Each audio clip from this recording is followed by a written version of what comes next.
Doctor श्रेष्ठ कुमारी channel पर आपका स्वागत है। आज देखिए हम 9th क्लास एसएस नागरिक शास्त्र का चैप्टर 5 है, उसको कवर करेंगे। चैप्टर हमारा है लोकतांत्रिक अधिकार। अब देखिए हमारा देश एक लोकतांत्रिक शासन प्रणाली वाला है। एक बहुत दुनिया का सबसे बड़ा लोकतंत्र भारत में है। तो अब हमें समझना है कि लोकतांत्रिक अधिकार क्या है। जो नागरिक है उनको कुछ विशेष अधिकार संविधान के द्वारा दिए जाते हैं, वो अधिकार क्या है। तो देखिए सभी स्टूडेंट्स से मैं बता दूं कि आपको जो प्रश्न इस चैप्टर के चाहिए तो आप मेरे टेलीग्राम को ज्वाइन कर लीजिएगा, वहाँ से आपको इन सारे प्रश्नों की एक्सप्लेनेशन मिल जाएगी। आइए हम शुरू करते हैं। तो सबसे पहले हम यही समझते हैं कि अधिकार किसे कहते हैं, अधिकार होते क्या है, अधिकार क्या है। देखिए अधिकार व्यक्ति के दावे होते हैं जिन्हें समाज स्वीकार करता है और अदालत है वो उनको मान्यता देती है। एक लाइन में डेफिनेशन यही होती है कि समाज में रहने वाले नागरिक अधिकारों के लिए दावे करते हैं कि उनको जीने का अधिकार है, उनको ये चीज़ प्राप्त करने का अधिकार है और समाज उसको स्वीकार करता है, क्योंकि आदमी के वही अधिकार होते हैं जो समाज में भी क्या होते हैं, मान्य होते हैं। और अदालत फिर उसको क्या करती है, मान्यता देती है, क्योंकि किसी भी गैर कानूनी तरीके से कोई भी अधिकार किसी को भी नहीं मिलता है जो उपयुक्त है, व्यक्ति के सर्वांगीण विकास में योगदान देता है, वही अधिकार क्या होता है, मान्य होता है। और उसी अधिकार को अदालत क्या कर देती है, मान्यता प्रदान कर देती है। इसी तरह हम अधिकार है हर एक देश में जहाँ लोकतांत्रिक शासन प्रणाली है वहाँ नागरिकों को अपने विकास के लिए वो देश अधिकार देता है। और जहाँ पर संघात्मक सरकार होती है वहाँ पे इन अधिकारों को संविधान में स्पष्ट रूप से लिख दिया जाता है, जैसे कि भारत के संविधान में लिखा है, अमेरिका के संविधान में लिखा है और बाकी लोकतांत्रिक देशों के संविधान में लिखा है। और संविधान का सहारा लेकर व्यक्ति के अधिकारों को अगर कोई छीनता है तो संविधान के माध्यम से व्यक्ति अपने अधिकारों के लिए अदालत में जा सकता है। अभी हम देखते हैं, देखिए अधिकारों की आवश्यकता व्यक्ति को कब होती है, क्यों चाहिए होती है। देखिए व्यक्ति जब समाज में रहता है तो व्यक्ति को अपना सर्वांगीण विकास करना होता है। व्यक्ति को समानता और स्वतंत्रता प्राप्त करने के लिए अधिकारों का होना आवश्यक है, क्योंकि अधिकार है तो हम समानता की बात कर सकते हैं। हमें हर एक चीज़ में स्वतंत्रता चाहिए, चाहे काम करने की स्वतंत्रता है, हमें घूमने की है, हमें जीने का है, अपने तरीके से विचार व्यक्त करने की स्वतंत्रता है। तो इनके लिए हमें अधिकारों की आवश्यकता होती है। नेक्स्ट टॉपिक देखिएगा, भारतीय संविधान में अधिकारों की क्या स्थिति। अब हम बात करते हैं कि भारत का संविधान। देखिए भारत का संविधान जब लिखा गया था, आप लोगों को पता है कि 26 नवंबर 1949 को भारत का संविधान बन के तैयार हो गया था। 26 जनवरी 1950 को भारत का संविधान लागू किया गया था। उस समय भारत के संविधान में हमें 7 मौलिक अधिकार दिए गए थे। लेकिन क्या होता है कि वर्तमान समय में अब अधिकारों की संख्या जो है वो हमारी 6 है, क्योंकि 1978 में संविधान में 44वां संवैधानिक संशोधन किया गया। संपत्ति के अधिकार को मौलिक अधिकारों की श्रेणी से निकाल दिया गया और उसे कानूनी अधिकार का दर्जा दे दिया गया। तो वर्तमान समय में हमारे पास संविधान में अंकित 6 मौलिक अधिकार है। अब हम देखते हैं कि संपत्ति का अधिकार है वो कानूनी अधिकार कब बना। तो देखिए अभी मैंने आपको बताया था कि संपत्ति का अधिकार 1978 में संविधान के मौलिक अधिकारों की सूची से निलंबित कर दिया गया और 44वां संवैधानिक संशोधन इसमें किया गया। उस समय देश की प्रधानमंत्री श्रीमती इंदिरा गांधी थी। उन्होंने महत्वपूर्ण 1976 का 42वां संवैधानिक संशोधन किया था। उसके बाद 1978 में 44वां संवैधानिक संशोधन किया और उस समय संपत्ति के अधिकार को मौलिक अधिकारों की श्रेणी से निकाल दिया गया और उसको एक कानूनी अधिकार का दर्जा प्रदान किया गया। अब हम देखते हैं कि हमारे भारत के संविधान में संविधान का भाग जो 3 है जिसमें मौलिक अधिकारों का वर्णन है। तो देखिए कौन कौन से अधिकार हैं। तो देखिए भारत के संविधान में 6 प्रकार के मौलिक अधिकार हमारा संविधान हमें देता है, जिसमें समानता का अधिकार है, स्वतंत्रता का अधिकार है, शोषण के खिलाफ अधिकार है, धार्मिक स्वतंत्रता का अधिकार है, सांस्कृतिक और शैक्षिक अधिकार है, संवैधानिक उपचारों का अधिकार है। ये अधिकार हमें हमारे भारत का संविधान देता है और हर व्यक्ति इन अधिकारों को क्या करता है, उपयोग करता है। अब हम देखते हैं कि नागरिकों के अन्य भी कुछ अधिकार होते हैं। और क्या अधिकार है इनके अलावा? देखिए, अन्य आदर्श जो हमारे राइट्स है उनमें जैसे प्रेस की स्वतंत्रता का अधिकार है, सूचना प्राप्त करने का अधिकार है, 14 वर्ष की आयु तक मुफ्त और निःशुल्क शिक्षा पाने का अधिकार है। इस तरह हमें और भी अन्य क्या होते हैं, अधिकार प्राप्त होते हैं। अब हम देखते हैं कि क्या ये अधिकार है, भारत में जिस तरह के अधिकार लोगों को दिए गए हैं इसी तरह के अधिकार क्या दुनिया के सभी देशों को दिए गए हैं? नहीं, कहीं कहीं अधिकार प्रदान करने में कुछ देशों की सरकारें कंजूसी करती है। जैसे अब हम देखते हैं कि सऊदी अरब के लोगों को किस प्रकार के अधिकार वहाँ की सरकार प्रोवाइड करवाती है।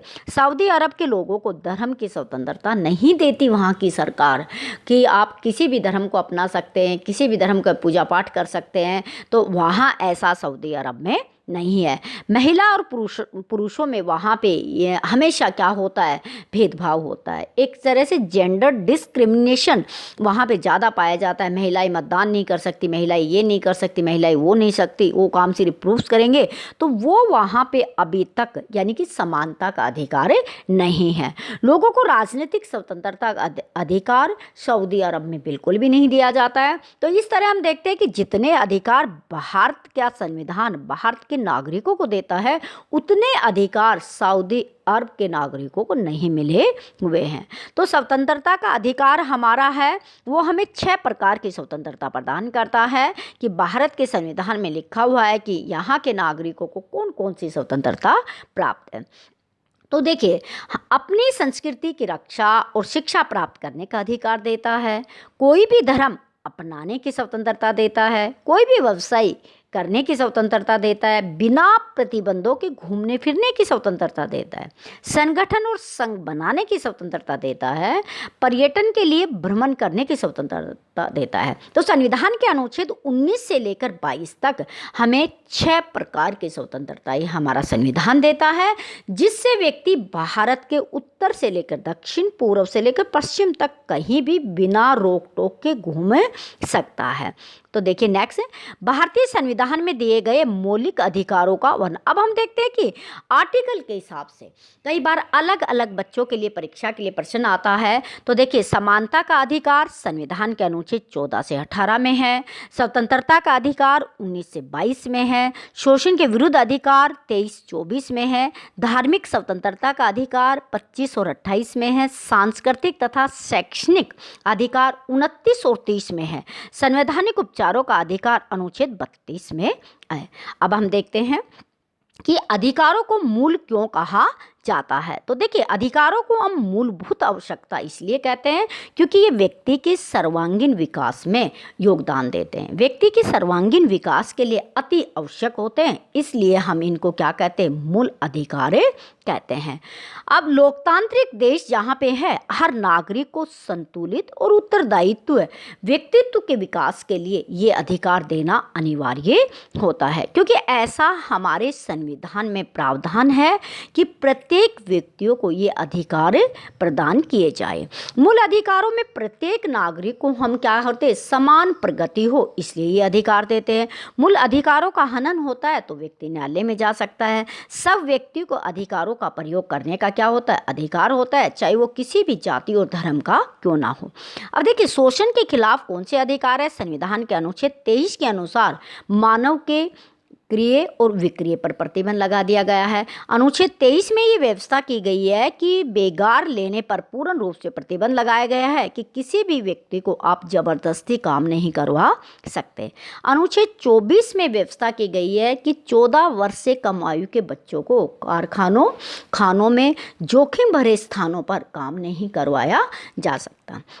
इसी चैप्टर में हमें समझना जरूरी है कि बेगार का क्या अर्थ है। देखिए, किसी व्यक्ति को बिना वेतन के दिए काम करवाना बेगार कहलाता है। संविधान में इस प्रथा को अवैध घोषित कर दिया गया। इसका उन्मूलन कर दिया गया है कि कोई भी अगर किसी से बेगार लेता है तो उसके विरुद्ध कानूनी कार्रवाई की जाएगी। शोषण के खिलाफ अधिकार का क्या अर्थ है?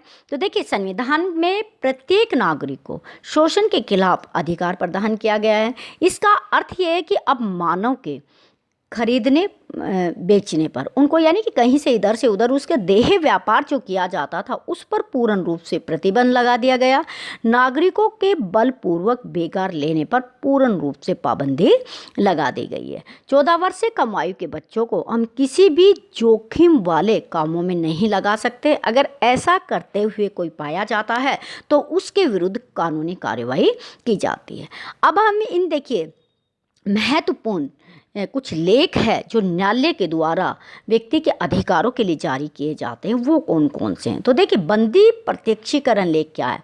इसका अर्थ ये है, इसका मीनिंग है कि अगर किसी व्यक्ति को गलत ढंग से गिरफ्तार कर लिया जाए और वह व्यक्ति सर्वोच्च या उच्च न्यायालय में प्रार्थना पत्र देता है, और वो दे भी सकता है, तो यदि न्यायालय इस बात से संतुष्ट हो जाए कि उस व्यक्ति को बिना किसी कारण से गिरफ्तार किया गया है, गलत तरीके से गिरफ्तार किया गया है, तो न्यायालय उसको छोड़ने का आदेश दे सकता है।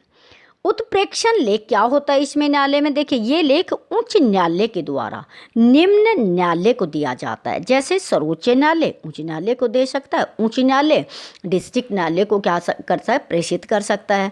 तो इसमें ये क्या होता है कि निम्न न्यायालय से रिकॉर्ड मंगवाकर या उच्च न्यायालय किसी मुकदमे को निम्न न्यायालय से मंगवाकर उसका फैसला स्वयं कर सकता है। उत्प्रेक्षण शब्द से ही है कि ऊपर नीचे से मुकदमे को ऊपर के न्यायालय में स्थापित किया जाता है। अधिकार परीक्षा लेख है, उसका अर्थ है कि न्यायालय किसी चुने हुए व्यक्ति को या किसी पद पर नियुक्त किए हुए व्यक्ति को उस समय तक काम करने से रोक सकता है जब उसके मुकदमे का निर्णय न्यायालय से क्लियर नहीं हो जाता। यानी कि अगर कोई व्यक्ति किसी पद पर काम करता है, वो उसके योग्य नहीं होता है, गलत तरीके से उस पद पर पहुंचता है, तो न्यायालय जब तक उसको काम करने पर रोक सकता है, पूछ सकता है कि आप किस अधिकार से इस पद पर कार्यरत है। इसलिए इस लेख का नाम है अधिकार परीक्षा लेख। नेक्स्ट देखिएगा, भारत एक धर्मनिरपेक्ष राज्य है। किस तरह? देखिए, भारत के संविधान में किसी भी एक धर्म को राजधर्म घोषित नहीं किया गया है। भारत का संविधान एक धर्म को स्वीकार नहीं करता। जैसे कि श्रीलंका में बौद्ध धर्म को राजधर्म माना, पाकिस्तान ने इस्लाम को राजधर्म माना, इंग्लैंड में ईसाई धर्म को राजधर्म का दर्जा दिया गया है। लेकिन भारत किसी भी धर्म को ऐसा एक धर्म स्वीकार नहीं करता है और भारत का संविधान नागरिकों को कोई भी धर्म अपनाने का, उसका प्रचार करने का, पूजा पाठ करने का, धर्म बदलने का क्या करता है, पूरी अधिकार देता, पूरी स्वतंत्रता देता है। इसलिए हम भारत को क्या है, धर्मनिरपेक्ष राज्य कहते हैं। इस चैप्टर का सबसे इम्पोर्टेंट अधिकारों का रक्षक है, वो है संवैधानिक उपचारों का अधिकार।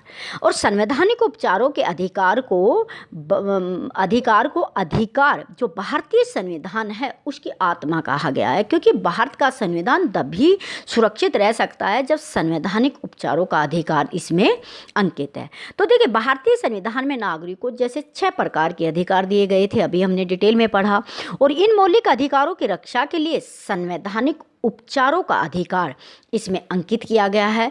संविधान के अनुच्छेद 32 में जब कोई व्यक्ति अपने मौलिक अधिकारों का ये सोचता है कि हनन हो रहा है, तो उस समय इस संवैधानिक उपचारों के अधिकार के माध्यम से व्यक्ति सर्वोच्च न्यायालय में या उच्च न्यायालय में सीधा भी एप्लीकेशन लगा सकता है। इसलिए संवैधानिक उपचारों के अधिकार को भारतीय संविधान की आत्मा कहा गया है, क्योंकि ये विशेष अधिकार है, बाकी अधिकारों से हट के हैं। इस अधिकार के बिना बाकी अधिकारों का कोई महत्व नहीं रहता।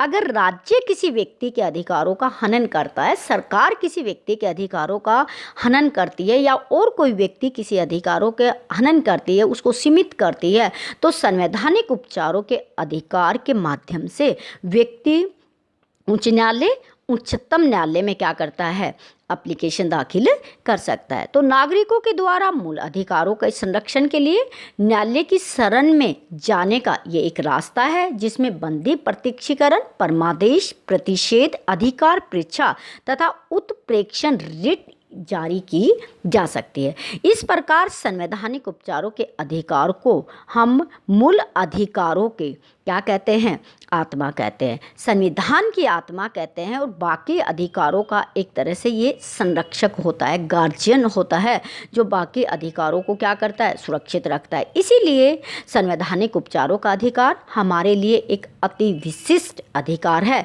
जो प्रत्येक नागरिक को शोषण से क्या करता है, बचाता है।